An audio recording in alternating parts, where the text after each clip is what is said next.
Ya, halo pemirsa, apa kabar Anda hari ini? Langsung dari studio IDX Channel Jakarta, saya Prasetyo Wibowo hadir dalam Market Review, program yang mengupas isu-isu penggerak ekonomi di Indonesia. Live streaming kami bisa Anda saksikan di idxchannel.com. Dan pemirsa, langsung saja kita mulai Market Review selengkapnya.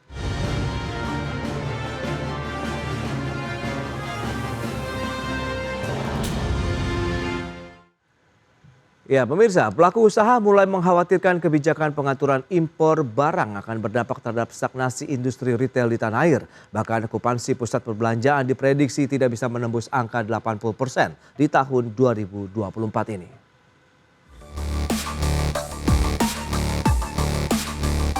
Kebijakan pembatasan dan pengetatan impor barang yang diterapkan pemerintah dinilai bisa berdampak negatif terhadap kinerja industri retail dan tingkat okupansi pusat perbelanjaan di tanah air. Tingkat okupansi pusat perbelanjaan diprediksi akan mengalami stagnasi di angka 80% di sepanjang tahun ini, bahkan dikhawatirkan bisa turun di bawah 80%.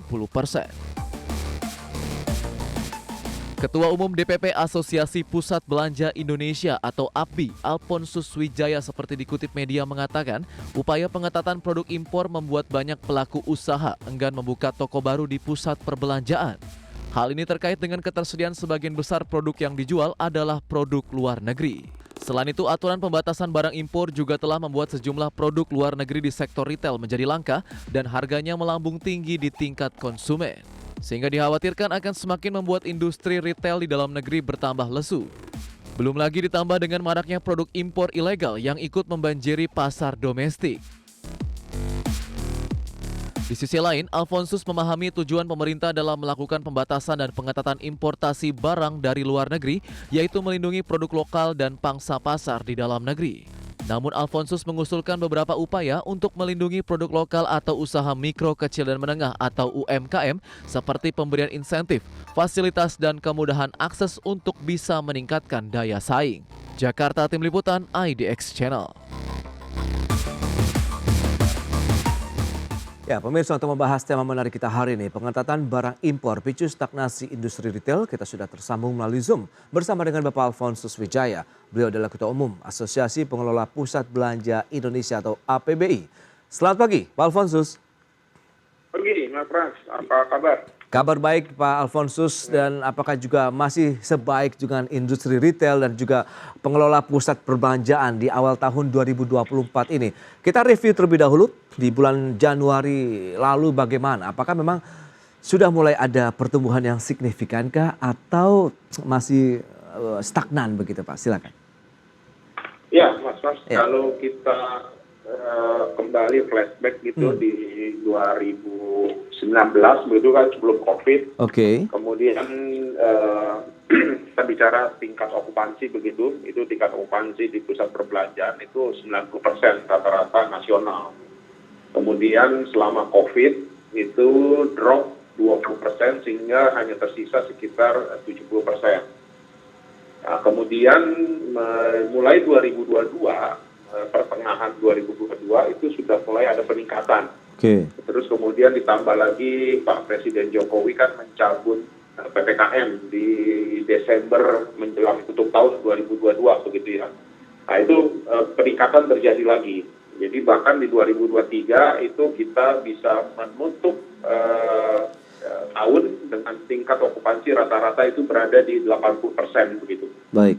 Nah kemudian di 2024 kami menargetkan akan kembali ke tingkat sebelum pandemi itu 90% rata-rata nasional begitu. Dan namun kami melihat 90% ini agak sulit tercapai karena ada ancaman begitu ya. Ancaman dalam pengertian potensi tidak tercapainya tingkat okupansi 90% itu akibat banyak retail yang menunda ataupun membatalkan membuka outlet-outlet baru, toko-toko barunya di tahun 2024 begitu. Nah, jadi saya kira ini adalah potensi ancaman tidak akan tercapainya tingkat okupansi rata-rata 90% tadi begitu. Mudah-mudahan masih bisa bertahan di 80%. Oke. Jangan sampai turun lagi begitu. Jadi saya kira itu kondisi yang ada sekarang begitu ya.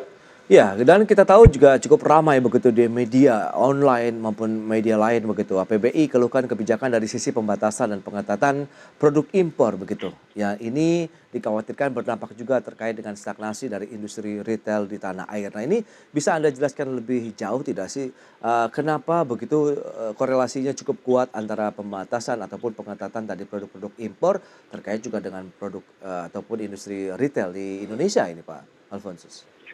Ya, sejak beberapa tahun terakhir, saya kira sejak 2 tahun terakhir begitu sampai dengan saat ini kan memang ada isu kita akan melakukan pembatasan impor begitu ya dalam rangka untuk melindungi produk lokal begitu, produk lokal, merek-merek lokal gitu ya, sehingga impor itu dibatasi begitu ya, diperketat begitu.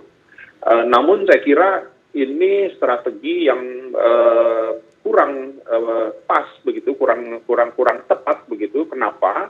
Karena sebetulnya selama ini yang mengganggu produk dalam negeri ataupun merek-merek dalam negeri, produk-produk lokal itu adalah barang-barang ilegal, barang-barang impor yang masuk secara ilegal begitu.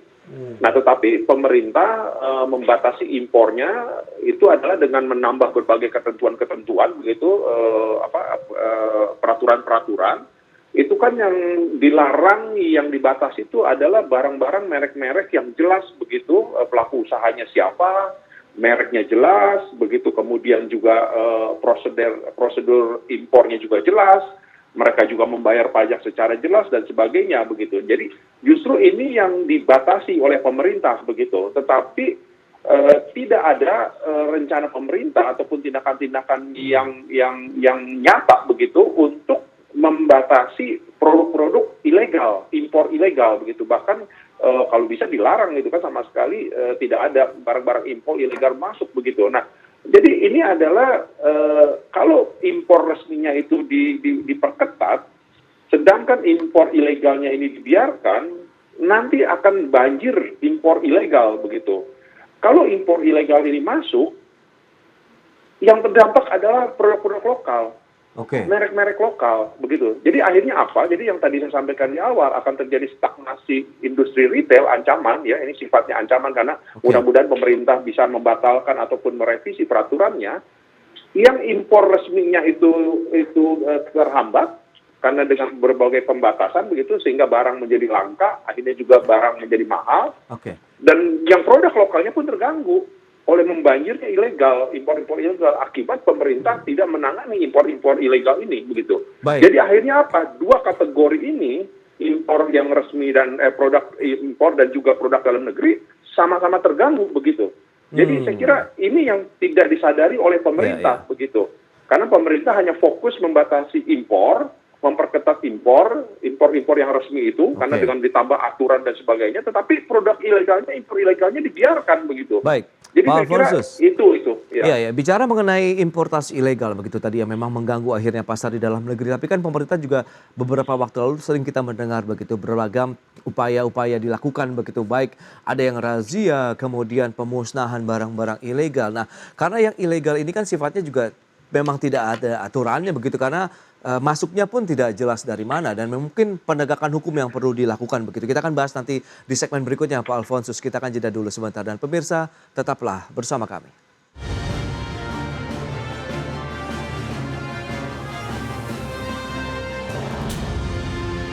Ya, terima kasih Anda masih bergabung bersama kami dalam Market Review. Pemirsa, berikut ini kami sampaikan data untuk Anda terkait dengan indeks penjualan real di tahun 2023. Kita akan cermati pergerakannya dari bulan Juni sampai dengan Desember 2023. Ya, data selengkapnya bisa Anda saksikan di layar televisi Anda. Untuk indeks penjualan real di Indonesia, ini trennya memang sempat ada penurunan antara Juni dan Juli, tapi kita lihat cenderungnya sudah mulai naik kembali sampai dengan Desember 2023 sudah tercatat sekitar 217,9 poin.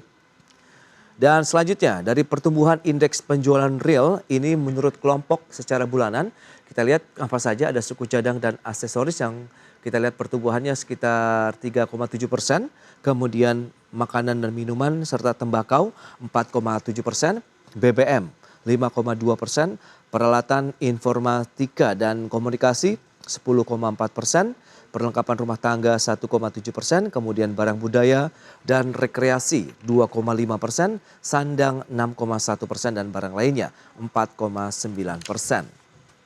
Kita akan lanjutkan kembali perbincangan bersama dengan Bapak Alfonsus Wijaya, Ketua Umum APBI.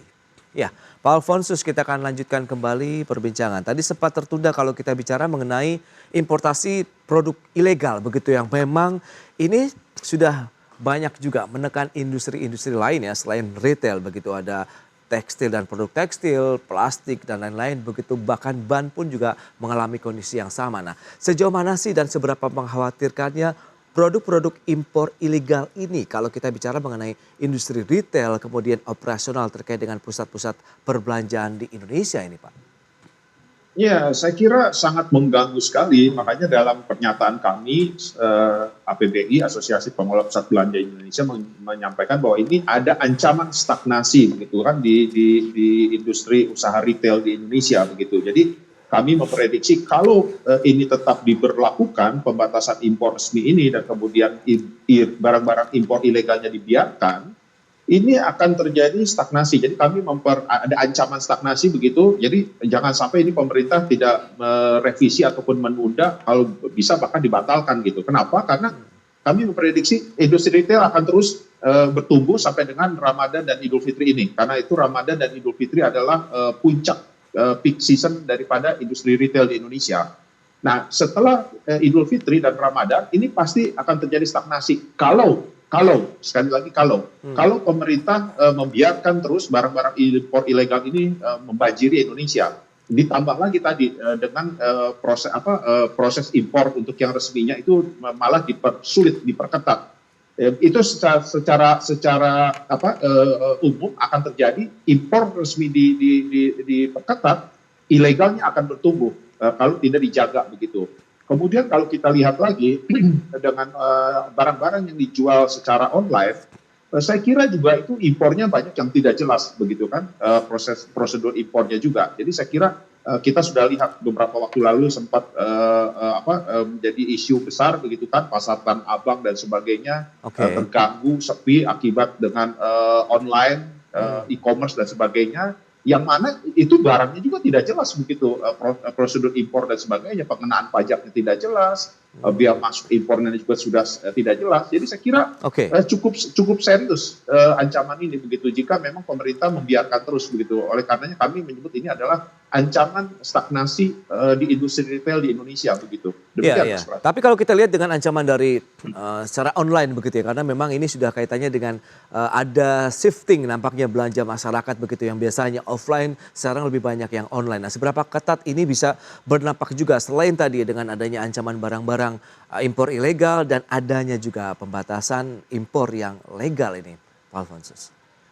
Ya, Mas Pras, sebetulnya kami offline sebetulnya tidak khawatir dengan online begitu, sepanjang kami berada di the same playing field gitu ya. Medan perangnya sama. Ini kan yang menjadi masalah adalah medan perangnya berbeda. Offline itu banyak sekali kendala-kendalanya, mulai dari perizinan, perpajakan dan sebagainya. Sedangkan online itu seperti anak emas begitu ya. Perpajakannya tidak jelas, perizinannya juga serba tidak jelas dan sebagainya. Jadi kami ini berada di playing field yang tidak sama begitu. Ini yang mengkhawatirkan. Kalau sama-sama, kami tidak terlalu khawatir begitu. Kembali lagi kita lihat misalkan beberapa waktu Pasar Tanah Abang. Pasar Tanah Abang itu kan identik dengan grosir begitu ya. Jadi yang belanja ke sana mayoritas, ya ada juga konsumen akhir retail gitu, tapi mayoritas adalah grosir, di mana mereka akan datang para pedagang, reseller untuk membeli dan kemudian menjual kembali. Jadi yang dicari pertama kali adalah tentunya harga murah, karena mereka harus menjual kembali gitu di Pasar Tanah Abang. Nah, Pasar Tanah Abang ini harus bersaing dengan online yang serba mendapat berbagai kemudahan, yang akhirnya apa? Akhirnya barangnya murah gitu. Yang offline Pasar Tanah Abang akan sulit bersaing karena mereka harus sewa tempat, baik bagaimana ngurus perizinan, bayar pajak dan sebagainya begitu. Sedangkan yang online itu kan serba mudah sama sekali begitu, sehingga bagaimana bisa bersaing? Saya kira inilah yang terjadi begitu. Beda dengan pusat-pusat perbelanjaan yang sifatnya seperti lifestyle begitu ya. Kalau yang lifestyle memang tidak melulu harga murah, tetapi lebih kepada gaya hidup gitu. Perlu experience, perlu journey begitu ya, sehingga makanya pusat-pusat belanja tersebut harus bisa menyediakan experience bagi customer-nya. Tapi kalau di pasar tanah abang seperti grosir, itu tidak perlu experience, tidak perlu journey, yang diperlukan adalah harga murah begitu. Jadi inilah makanya saya kira online ini kalau tidak dibenahi juga, ya ini akan memukul produk dalam negeri juga begitu, produk-produk lokal. Jadi kembali lagi permasalahan utamanya adalah bagaimana membatasi barang-barang ilegal impor ini begitu, bukan memperketat di impor resminya. Ya. Jadi saya kira kalau impor resminya itu dampaknya jadi dua-duanya kena, impornya kena, lokalnya kena begitu. Pak Alfonsus, tapi kita tahu kan kebijakan pemerintah untuk pengetatan impor barang-barang tersebut kan diambil juga untuk melindungi produk dan juga pasar dalam negeri begitu. Nah ini bagaimana? Apakah memang akhirnya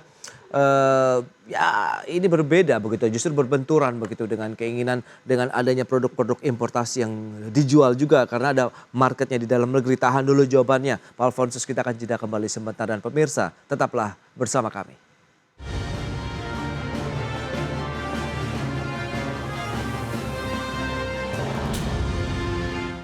Baik pemirsa, kita lanjutkan kembali perbincangan bersama dengan Bapak Alfonsus Wijaya, Ketua Umum APBI. Pak Alfonsus, ini menarik kan, kita tahu juga dasar pemerintah untuk menerapkan pembatasan pengetatan importasi barang-barang ataupun produk begitu dari luar negeri untuk melindungi produk di dalam negeri, produk lokal kita, kemudian pangsa pasar di domestik sendiri. Nah ini bagaimana tanggapan Anda begitu?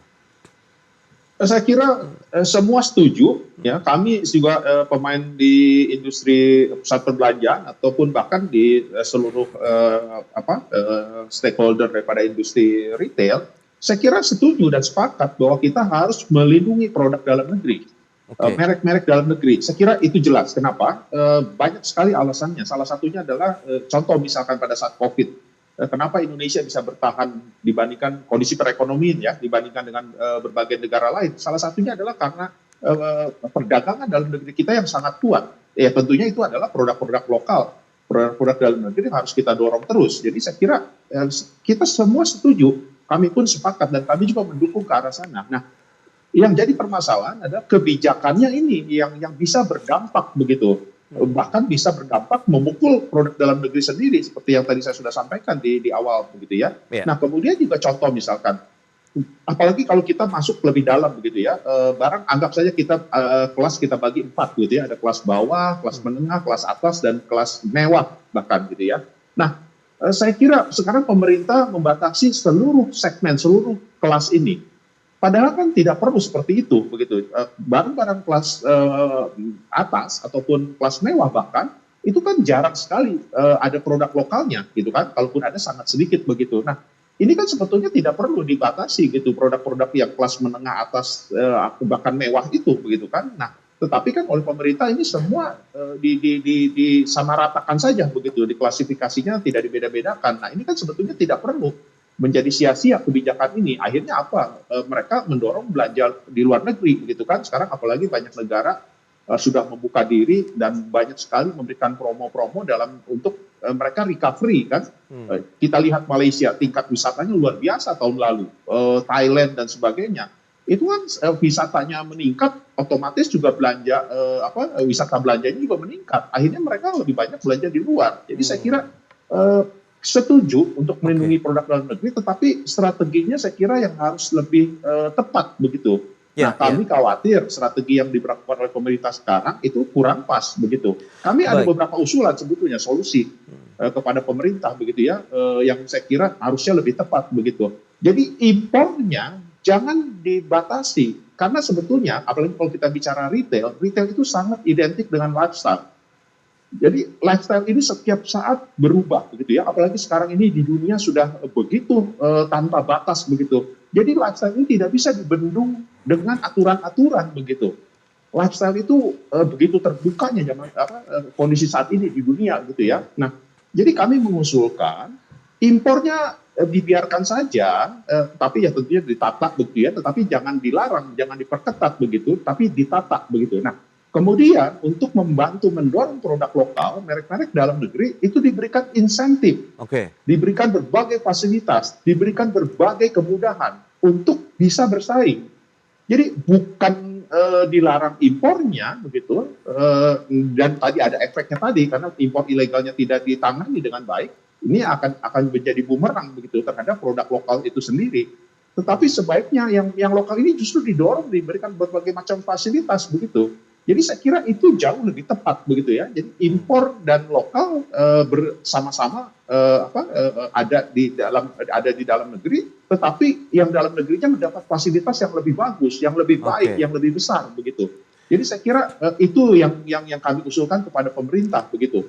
Baik, itu dia ya beberapa hal yang memang perlu dicermati. Tapi bagaimana Anda melihat potensinya di tahun 2024 ini dengan kondisi seperti saat itu? Sejauh mana ini berdampak juga terkait dengan okupansi di pusat-pusat perbelanjaan di Indonesia? Karena Anda katakan di awal sudah banyak lagi pengusaha-pengusaha retail, pemilik-pemilik toko yang juga akhirnya enggan untuk membuka toko baru begitu di pusat perbelanjaan. Dan seberapa besar sih barang-barang impor tadi yang dijual di pusat-pusat perbelanjaan atau di sektor retail ini? Mas, kami sangat optimis sebetulnya bahwa di 2024 ini akan terjadi peningkatan jauh lebih baik dari 2023. Salah satu alasannya contoh adalah di 2023 kami pusat perbelanjaan dalam hal tingkat kunjungan itu masih harus berbagi dengan wisata, dengan jalan-jalan, dengan traveling. Karena setelah 3 tahun ini masyarakat Indonesia sudah kangen jalan-jalan traveling. Makanya kita lihat data wisata di tahun 2023 itu bertumbuh luar biasa, signifikan begitu. Nah, jadi pusat perbelanjaan itu harus berbagi itu di 2023. Nah, kami yakin sebetulnya di 2024 wisata ini akan kembali normal ya, bukan turun, tapi kembali normal setelah tumbuhnya luar biasa begitu. Nah, sehingga di 2024 kami tidak harus terlalu berbagi dengan wisata ataupun jalan-jalan tadi, sehingga kami optimis sebetulnya akan terjadi peningkatan okupansi akan meningkat 90% gitu kembali seperti sebelum COVID begitu. Tetapi ada ancaman. Kalau ini makanya kami selalu menyampaikan kepada pemerintah, tolong diperhatikan, direview, dievaluasi atau direvisi ketentuan-ketentuan yang rencananya akan diberlakukan begitu, atau bahkan dibatalkan. Karena kalau itu tetap diberlakukan sementara impor ilegalnya dibiarkan, ada ancaman. Jadi kembali lagi Mas Pras, bukannya turun ya, ini baru sebatas ancaman begitu. Kalau itu diberlakukan oleh pemerintah, ini akan terjadi stagnasi begitu.